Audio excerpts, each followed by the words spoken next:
Le groupe des harceleurs fut arrêté et la direction de l'école traduit en justice en attente du verdict.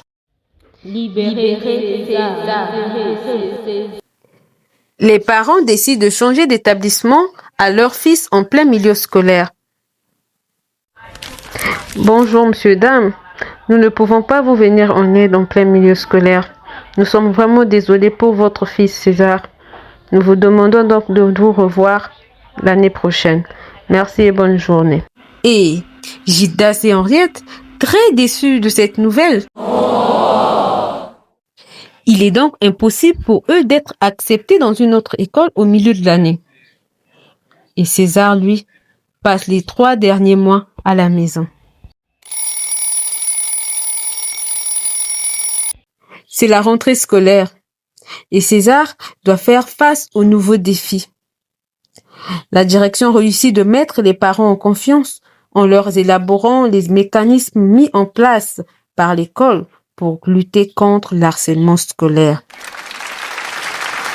Et Gildas et Henriette, très confiants, peuvent maintenant vaquer tranquillement à leurs occupations sans inquiétude. Car Roger prenait bien soin de César. 10 ans plus tard, César obtient son diplôme universitaire en management. Les parents, eux, en voyage d'affaires, trouvent malheur en chemin.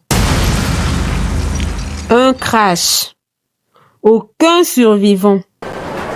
César, terrifié par cette triste nouvelle, devient dépressif. Il perd le contrôle de sa vie. Après les obsèques de Henriette et Gildas, Roger, n'ayant pas la connaissance sur le bon fonctionnement de l'entreprise, il décide de laisser la gérance totale à l'ayant droit, c'est-à-dire César, l'héritier. Oh my Une nouvelle God. vie commence pour César. Bonjour. Un personnel à gérer, des décisions à prendre. Lui qui auparavant ne pouvait affronter la foule.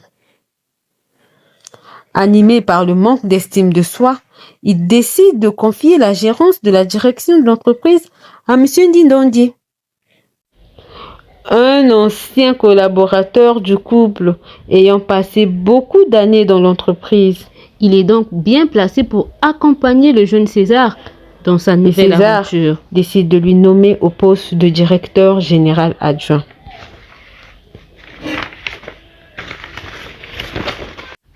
C'était une expérience très difficile pour César, qui doit apprendre auprès de M. Ndindondi. 6 mois passent. Roger est soucieux de voir son neveu toujours seul. Il lui conseille de se lancer dans une quête amoureuse en espérant trouver l'âme sœur et fonder une famille. Une année passe. César décide de faire l'inventaire annuel. Et grande fut sa surprise. Monsieur Ndindondi avait presque vidé le compte de l'entreprise. Lui, qui a beaucoup d'années d'expérience dans ce domaine et contribue pourtant au bon fonctionnement de l'entreprise. Mais malheureusement, il finit par décevoir César, qui ne compte que sur lui pour masquer ses plus grandes peurs de prise de décision en public.